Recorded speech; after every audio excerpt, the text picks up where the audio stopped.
की सुबह नए हफ्ते की शुरुआत और आप सबका एक लॉन्ग वीकेंड के बाद स्वागत है और सबको गुरु पूरब की लख लख बधाइयां। सामने खड़ा है एक और ट्रंकेटेड, एक और छोटा कारोबारी हफ्ता। वेडनेसडे को मुंबई गोज टू वोट, वो असेंबली इलेक्शंस के लिए, और मुंबई अगर वोट देने जा रहा है तो शेयर बाजार ही नहीं, बैंक्स, करेंसी मार्केट्स, सबकी छुट्टी वेडनेसडे को। तो इस हफ्ते अभी 2 दिन काम, छुट्टी और फिर 2 दिन काम करना है, इस तरह का माहौल है।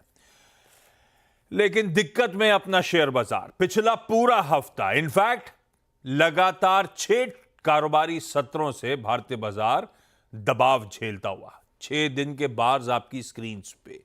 लास्ट वीक थे 4 trading sessions. Last week Nifty 2.5% गिरा और इन 6 कारोबारी सत्रों में 3.9% का दबाव, ऑलमोस्ट 4% की कमजोरी पिछले 6 कारोबारी सत्रों में देखने को मिली।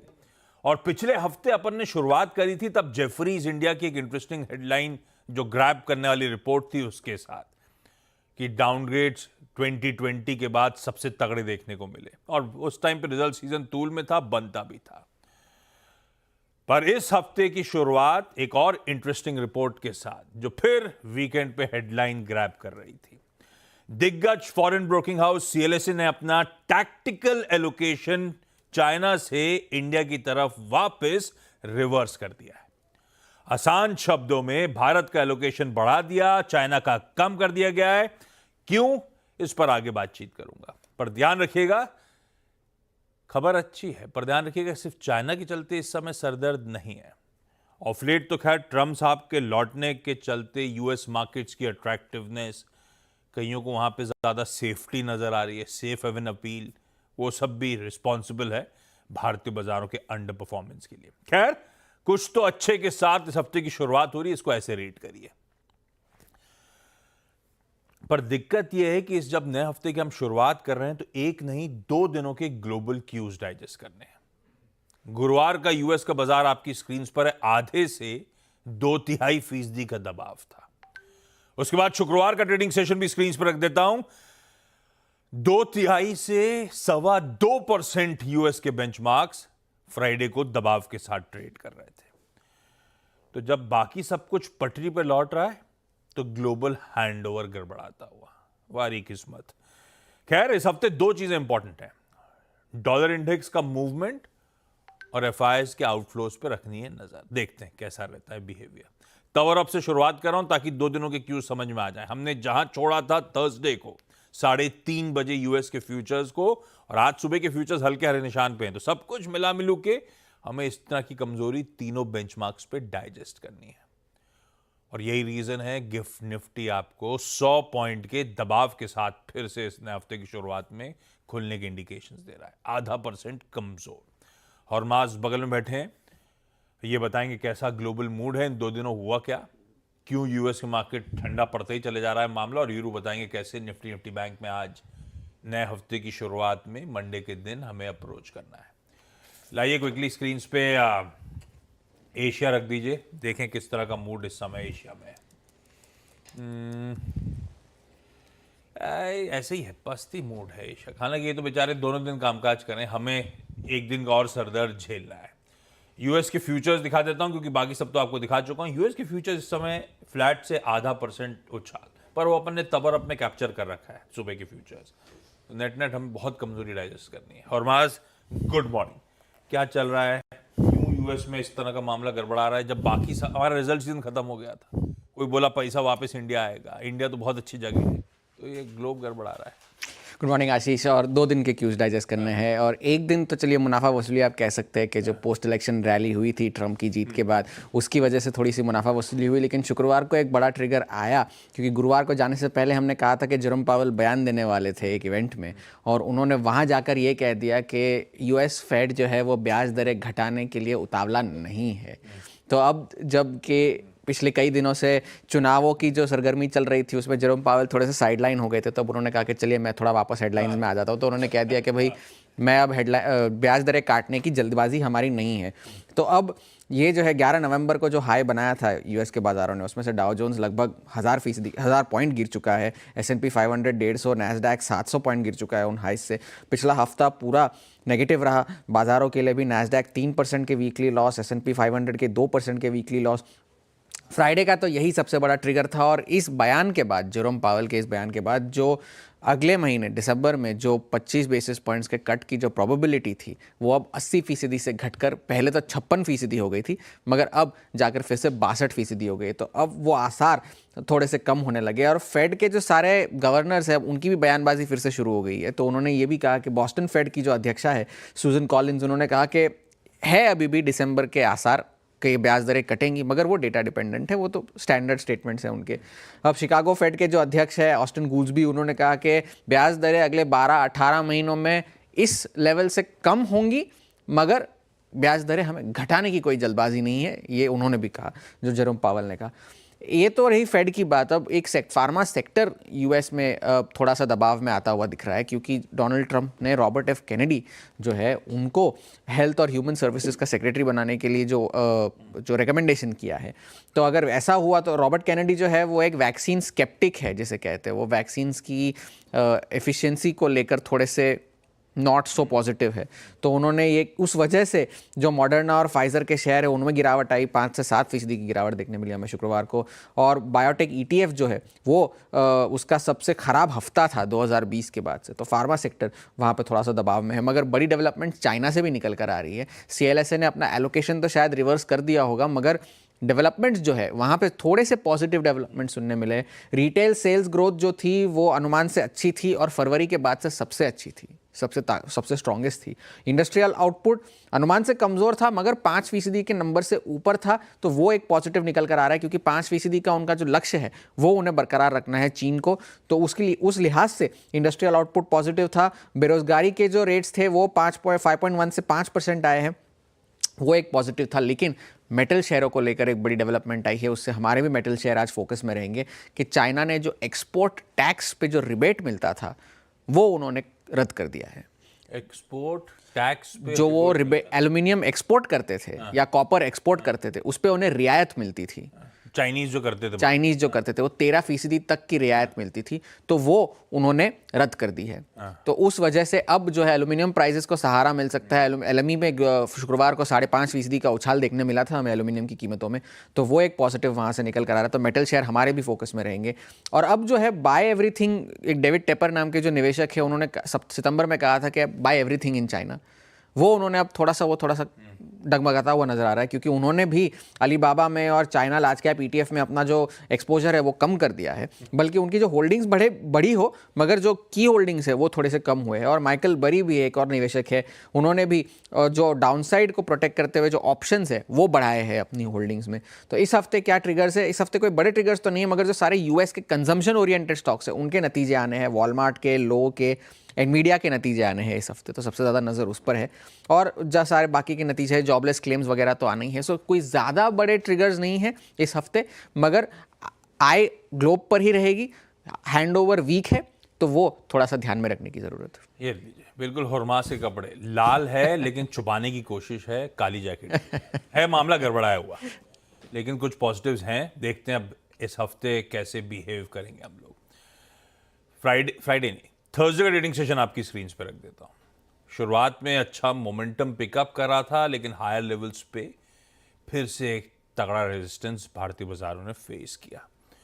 और थर्सडे सुबह 7 बजे वाले शो मॉर्निंग कॉल में यही चर्चा हो रही थी कि 200 DMA के पास नो डाउट एक सपोर्ट है, इंपॉर्टेंट सपोर्ट है, पर हायर लेवल्स पे शॉर्ट्स करने का मन बनाइएगा। 23,660, 738 के जोन्स हैं, उन जोन्स में आप बिकवाली के मौके ढूंढें। उसी जोन्स पे जाते हुए जब वो मोमेंटम आया था वहीं रेजिस्टेंस फेस किया, और उन लेवल्स पे अगर आपने शॉर्ट किया था तो दिन के दौरान गाड़ी कमाई हुई। वीरो, गुड मॉर्निंग। इंस्टाग्राम पे डाल के वीडियो हमको छेड़ रहे थे क्या पूरे वीकेंड? अरे नहीं महाराज, गुड मॉर्निंग। 3 दिन का वीकेंड आपका भी था और आपने भी मेरे ख्याल से कहीं ना कहीं मजे उठाए होंगे, ऐसी बात नहीं है। मजे पूरा हफ्ते, इस वीकेंड गड़बड़ाई का मामला, एक हाथ ही नहीं हिल रहा है मेरा तो। अच्छा, ये इमेज, वो जो हिरन भी थे, मोर भी दिख रहे थे, वो गजब था यार। वो वीडियो कहाँ का था? ये राजा जी नेशनल पार्क का वीडियो है आशीष। ये राजा जी नेशनल पार्क का वीडियो है, ठीक हरिद्वार से, और जगह का नाम नहीं बताऊंगा, अंदर एक स्टे की जगह भी होती है। तो अभी काफ़ी मतलब ऐसी जगह है वो जो कि हमने अपने खुद के लिए रिजर्व रखी हुई है, और मतलब बहुत कुछ दिखता है वहाँ पे, और स्पॉटिंग काफ़ी चीज़ों की थी हमने, लेकिन गजब स्पॉटिंग, जगह का नाम नहीं बताऊंगा, लेकिन हाँ ये है। हाँ बढ़िया, मतलब हाँ, वीकेंड बढ़िया तो रहा। राजा जी नेशनल पार्क के अंदर का वीडियो अब है ये। मार्केट्स का अप्रोच का रखा जाए हफ्ते की शुरुआत में। थोड़ा सा ग्लोबल संकेत गड़बड़ा रहे, हैंड ओवर दिक्कत वाला। देखिए आशीष, हैंड ओवर दिक्कत वाला है, और जो हल्का सा रिस्पाइट हमें थर्सडे को मिला था वो टोटली स्पॉन्सर किया था रिलायंस इंडस्ट्रीज ने और HDFC बैंक ने। HDFC बैंक का लो था करीब 100 डे एक्सपोनेंशियल एवरेज, और रिलायंस ने पुल बैक छोटा सा जनरेट किया, तो वो छोटा सा पुल बैक आया। बट आशीष, मैं गंभीर था FIs की, और आई थिंक जो FMCG में सेलिंग है ना, मैंने तो अपने करियर में कभी देखी नहीं। Look at Colgate, look at ITC below 200 day exponential average, Nestle में फर्दर ब्रेकडाउन, FMCG का ये ब्रेकडाउन, और इवन ITC का 200 डे मार्क के नीचे स्लिप होना, ये काफ़ी ख़राब लग रहा है। ये मैं उतार ही देता हूँ, आज बड़ी दिक्कत कर रहा है। तो आशीष, अप्रोच क्या रहेगी उसको देखते हैं। शुक्रवार को भी अप्रोच यही थी, सनराइज RS1 पार ही नहीं हुआ दोनों इंडस्ट्रीज पे, ना निफ्टी पे ना निफ्टी बैंक पे। निफ्टी बैंक पे क्या अप्रोच थी? 50-500, perfect zone to go short. अब आते हैं आज के स्टैट्स पे। 1850 करोड़ रुपए की FIs की सेलिंग, 2481 करोड़ रुपए की DIs की बाइंग, 405 रुपए करोड़ का इंडेक्स उन्होंने कल भी बेचा यानी गुरुवार को, और स्टॉक फ्यूचर्स करीब 734 करोड़ रुपए के करे। शॉर्ट करीब 15,900 ये कॉन्ट्रैक्ट शॉर्ट थे। दैट मीन्स FIs ने एट 2, थर्सडे का मैसेज क्या था? Even at 200 day exponential moving average हमारी इंटेंशन अभी शॉर्ट्स को कवर करने की नहीं है। अभी हम अपने उसी विचार पे अग्रसर हैं, जा रहे हैं, जो पहले से परसिस्ट करता है। इनके शॉर्ट कॉन्ट्रैक्ट्स अब और इंक्रीज होकर करीब 12,000 कॉन्ट्रैक्ट के आसपास पहुंच गए। अब लेके आइए, देखिए 200 डे पे कुछ पुट राइटर्स ने कन्विक्शन जुटाया था, जरा प्लीज स्टैट्स लेके आइएगा।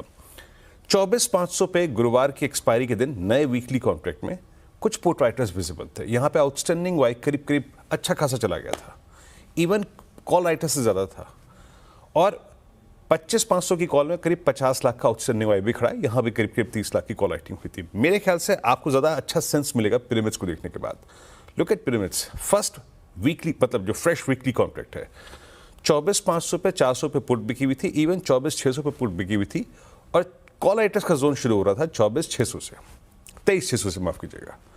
तो पुट राइटर्स ने आशीष एक दमखम जुटाने की कोशिश की थी, बट दिक्कत यह है कि आप एक बार फिर से उनके क्लस्टर के नीचे खुलेंगे। तो अप्रोच क्या रहेगी? लेके आइए लेवल्स को। देखिए, जब तक RS1 निफ्टी पर गुरुवार की तरह नहीं क्रॉस हो रहा, it will be a typical sell and sell on rise. कोई वो कंफर्ट नहीं है। 641 710 जब तक पार नहीं हो रहा है, आंख मूंद के सेल कर रहा है। ये क्लस्टर पार होगा 710, तभी आपको एक शॉर्ट कवर स्विंग टुवर्ड्स 786, 831, 870 तक ले जाएगा। Otherwise it will be sell and sell rise, और बेस लेके आइए, क्योंकि आप गैप के साथ खुलेंगे, गैप डाउन के साथ खुलेंगे। जो बेस वन है ना आशीष, ये हमारा 200 डे मार्क का और पुट राइटर्स का कन्विक्शन जोन है। अगर ये टूट रहा है, ये एक सपोर्ट के तौर पे है, ये एक पुल बैक दे सकता है, बट अगर 389 जा रहा है स्क्रीन से, 464 जा रहा है स्क्रीन से, देन वास्तविकता वही होगी जो मैंने गुरुवार को भी बोली थी कि now we have a support at 23225 which is 50 week exponential moving average. वहीं एक लॉजिकल सपोर्ट बनता है। तो दो सर्कमस्टेंसेस में अगर आप देखें कंफर्ट मिलेगा, either a dip towards 50 week exponential moving average और RS1 710 के ऊपर, otherwise it will be sell and sell on rise. Nifty bank को थोड़ा कंफर्ट मिला HDFC बैंक का। HDFC बैंक ने 100 डे एक्सपोनेंशियल मूविंग एवरेज से पुल बैक दिया, बट याद रखिएगा यहां पे अब PSU बैंक्स कोलैप्स हो रहे हैं। SBI, कैनरा, PNB, इनका टेक्सचर थोड़ा डिफरेंट है, जिसने हमें लास्ट टाइम सिक्योर किया था। अब यहां पे कॉल राइटर्स क्या कह रहे हैं? कॉल राइटर्स निफ्टी बैंक पे करीब 50-500 पे परसिस्ट करते हैं। बट इंटरेस्टिंगली अब मंथली कॉन्ट्रैक्ट में 50,000 पे और 49,500 पे पुट बिकी हुई है। अब ये दोनों पुट राइटर्स ये मान के चल रहे हैं कि निफ्टी बैंक जो है वो 200 डे एक्सपोनेंशियल एवरेज होल्ड कर लेगा। सो हम इन्हीं के अकॉर्डिंगली खेलेंगे। आशीष लेके आइए रेजिस्टेंस की प्लेट ऊपर की तरफ। हम अपने विचार पे अभी भी तटस्थ रहेंगे कि जब तक RS1 नहीं कट रहा है, RS1 लेके आइए स्क्रीन पे, तब तक हम सेल और सेल राइज की अप्रोच रखेंगे। ये 610 बाइसेक्ट हो गया तो नो डाउट आपको pull back towards 100 day which is 51,191 is quite likely. But जब तक RS1 पे हम शॉर्ट एंड राइज की अप्रोच रखेंगे, हम अपने ट्रेड्स को चेक करेंगे बेस 1 पे। बेस 1 लेके आइए। बेस 1 क्या है? वही पुट राइटर्स जिनका जिक्र मैं कर रहा था। But in any case if we violate 49,910, 49,810 माफ कीजिएगा आशीष, यहां पर भी टेस्ट ऑफ 50 डेमा इज क्वाइट लाइकली। इट्स 49,402। आशीष बहुत बढ़िया। ये है निफ्टी बैंक का आज सोमवार का अप्रोच। क्विकली आज के स्टॉक्स इन न्यूज और शायद फाइनल रिजल्ट्स आप सुनेंगे हर्षदा से, क्योंकि सीजन खत्म हो चुका है थर्सडे के बाद से। कल से फिर जनरल स्टॉक्स इन न्यूज ढूंढने पड़ेंगे हर्षदा को। Harshada good morning.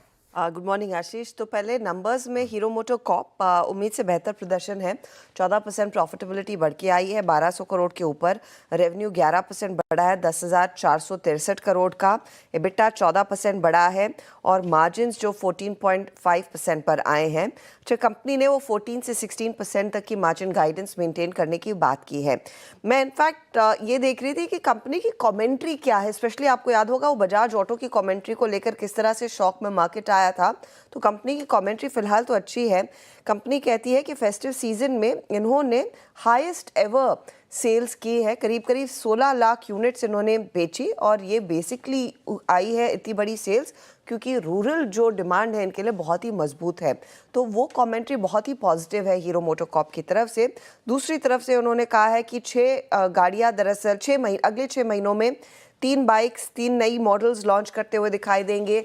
स्कूटर की लॉन्च होगी, साथ ही साथ वीडा जो इनका ईवी प्लेटफॉर्म है वहाँ पर भी कई सारे प्रोडक्ट्स लॉन्च होते हुए दिखाई देंगे। तो प्रोडक्ट लॉन्चेस के लिहाज से भी कंपनी काफ़ी ज़्यादा ऑप्टिमिस्टिक है। ये हीरो मोटोकॉर्प अच्छा परफॉर्मेंस। अब आते हैं ग्रासिम पर। ग्रासिम के केस में जो अनुमान था उससे थोड़े से फीके हैं नंबर्स। 920 करोड़ का मुनाफे का अनुमान मोतीलाल ने लिया था। 721 करोड़ का प्रॉफिट आया है जो लगभग 9% घटा है। रेवेन्यू 18% बढ़कर ज़रूर आया 7,623 करोड़। एबिटा में 45% तक की गिरावट देखने को मिली है। 325 करोड़ का एबिटा उम्मीद से कम है। यहाँ पर मार्जिन्स 4.3% पर हैं, एक्सपेक्टेशन से कम। जो इनका CSF सेल्यूलोज फाइबर वाला बिजनेस था वहाँ पर रेवेन्यू और एबिटा दोनों 6% बढ़े हैं। केमिकल बिजनेस में अच्छी ग्रोथ देखने को मिली है, लेकिन दिक्कत कहाँ हुई है? दिक्कत हुई है न्यू बिजनेस में, यानी कि पेंट बिजनेस में प्रेशर देखने को मिल रहा है। वहाँ पर एक एबिटा लॉस है 17% का क्वार्टर ऑन क्वार्टर। रेवेन्यू हालांकि ज़रूर बढ़ता हुआ दिखाई दिया है, तो प्रॉफिट के साथ कंपनी अपने बिजनेस को स्केल नहीं कर पा रही है। हालांकि कंपनी ने आश्वासन दिया है कि FY25 के अंत तक डबल डिजिट ग्रोथ वो पेंट इंडस्ट्री लेकर आएगी। तो देखते हैं यहाँ पर इवेंचुअली फिर किस तरह का परफॉर्मेंस आता है कंपनी के लिए, लेकिन ये एबिटा लॉस है जो कंपनी के बिजनेस को ड्रैग कर। और दूसरी तरफ हमने देखा अल्ट्राटेक का नंबर कैसा था, थोड़ा सा ड्रैग देखने को मिला है। ग्लेनमार्क 350 करोड़ का मुनाफा वो पॉजिटिव है। रेवेन्यू में 7% का इजाफा। इंडिया और यूरोप बिजनेस ड्राइव कर रहे हैं इस रेवेन्यू ग्रोथ को। एबिटा में 30% की वृद्धि है। मार्जिन्स बढ़े हैं 300 बेसिस पॉइंट, अच्छा क्वार्टर रहा है। क्रॉम्पटन ग्रीव्स के लिए मुनाफे में 28% का इजाफा। रेवेन्यू 6% बढ़ा, 16% का इजाफा एबिटा में है और यहाँ पर भी मार्जिन इंप्रूवमेंट देखने को मिल रहा है लगभग 100 बेसिस पॉइंट का, तो वो एक पॉजिटिव है। मुथूट फाइनेंस भी रेडार पर रहेगा। मुथूट के लिए प्रॉफिटेबिलिटी में 26% तक की वृद्धि देखने को मिली है। 1251 करोड़ का यह फिगर आया, इन लाइन विद एक्सपेक्टेशन। ब्याज से आय में 35% का इजाफा है, 2518 करोड़, ये भी इन लाइन विद एक्सपेक्टेशन है। हाईएस्ट एवर गोल्ड लोन का AUM है इस पर्टिकुलर क्वार्टर में 28% तक की वृद्धि देखने को मिली और स्टैंड लोन AUM जो है वो लगभग 31% बढ़ा है। तो वैसे देखें तो ठीक है। मेरे पास एसेट क्वालिटी के आंकड़े नहीं है, जो वो आगे डिटेल आएगा तो उस पर ज़्यादा शायद मार्केट रिएक्ट करेगा। आज गैस कंपनियां रेडार पर रखेंगे आशीष। IGL ने कह दिया है, IGL और अदानी टोटल दोनों पर ये इम्पैक्ट आएगा क्योंकि गेल आज इनफैक्ट आज तो 18 होगी, 16 से अपनी जो सप्लाई है वो कम कर रहा है। अब कंपनियां कह रही हैं कि ये basically 20% lesser than previous allocation है। कंपनी के प्रॉफिटेबिलिटी पर इसका इम्पैक्ट आएगा। अब देखना यही होगा कि कंपनी अब यहाँ से वो गैस प्राइस पास ऑन करती है या नहीं, क्योंकि प्राइसेस में इजाफा देखने को मिलेगा ज़रूर। जोमेटो रेडार पर रखिएगा। जोमेटो ने लॉन्ग अवेटेड जो डिस्ट्रिक्ट ऐप है वो दरअसल लॉन्च कर दिया। ये कल सुबह की अपडेट है। इन्होंने एंड्रॉयड और एप्पल आईफोन के लिए मूवी, इवेंट, डाइनिंग आउट के लिए अगर आपने बुकिंग करनी है वो डिस्ट्रिक्ट ऐप के जरिए जाकर करेंगे। तो वो एक एंटिटी लॉन्च कर दी है और इसको लेकर काफ़ी ज़्यादा उत्सुकता है मार्केट में।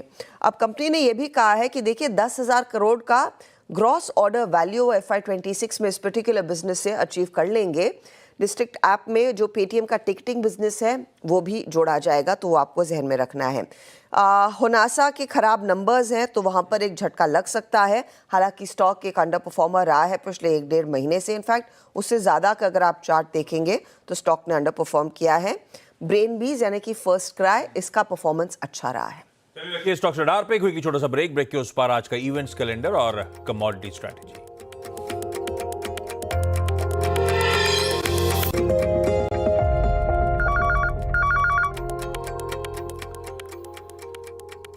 चलिए भाई, ब्रेक के बाद आप सबका स्वागत है। आज का इवेंट्स कैलेंडर मंडे है। निफ्टी मिड कैप सेलेक्ट और बैंकेक्स की वीकली एक्सपायरी का दिन, और साथ ही ये आखिरी बार होगा जब ये वीकली एक्सपायरीज हो रही होंगी। खत्म हो जाएगा आज से वो जो last trading day of weekly contracts, दोनों का आज है।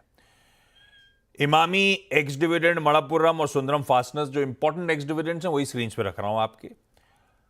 G20 2 दिनों की समिट ब्राजील के रियो डी जेनेरियो में आज से शुरू होने जा रही है और सबकी नजरें होंगी क्लाइमेट टॉक्स पे, क्योंकि दिक्कत ये होनी है कि ट्रम्प साहब के आने के बाद क्लाइमेट अकॉर्ड और ट्रिकियर हो जाएगा और मुश्किल हो जाएगा। पीएम मोदी के विजुअल्स आपकी स्क्रीन पर हैं। दरअसल सैटरडे को ही 3 नेशन टूर में चले गए थे, जिसपे एक ब्राजील है। आज G20 में ब्राजील में पहुंच गए, शिरकत करेंगे उस मीटिंग में। सुप्रीम कोर्ट में आज दिल्ली के एयर पॉल्यूशन पर स्पेशल सुनवाई है। भाई सेवियर की कैटेगरी में पहुंच गया है, तो किस तरह के मेजर्स अप्लाई करे जाएं वगैरह सुप्रीम कोर्ट सुनवाई करेगा। अच्छा, एक एडवांस अलर्ट है, सिर्फ ज़रूरी सूचना जनहित में जारी है। आज शाम 6 बजे से मुंबई और महाराष्ट्र के बाकी शहरों में ड्राई डे शुरू हो जाएगा। लिकर नहीं मिलेगी आज शाम से कल दिन भर, और परसों 6 बजे ऑनवर्ड्स फिर मिलना शुरू होगी। तो 48 घंटे ड्राई डे है। बताने के लिए बता दिया। खैर, आज की कमोडिटी स्ट्रैटेजीज, HDFC सिक्योरिटीज के अनुज गुप्ता साहब ने मदद करी है। अनुज का कहना है, लाइए स्ट्रैटेजी खोलिए स्क्रीन पे। चलिए देख लेते हैं अनुज क्या कह रहे हैं। बॉन्ड यील्ड्स, डॉलर इंडेक्स वगैरह कंसोलिडेट कर रहे हैं। अनुज कह रहे हैं कच्चा तेल बिकवाली करने के मौके 58.30 के स्टॉप के साथ, और कॉपर दोनों के नवंबर फ्यूचर्स हैं। कॉपर बिकवाली करने के मौके 803 का SL यहां पे लगाइएगा। गिफ्ट निफ्टी जब से शुरू हुआ है 100 पॉइंट के आसपास के दबाव के अभी भी इंडिकेशन वैसे ही दे रहा है। कमजोर शुरुआत होनी है खराब ग्लोबल हैंडओवर के चलते। इस नोट पर आज के मॉर्निंग कॉल में इतना ही। ब्रेक के उस पार सीधा सौदा। नमस्कार।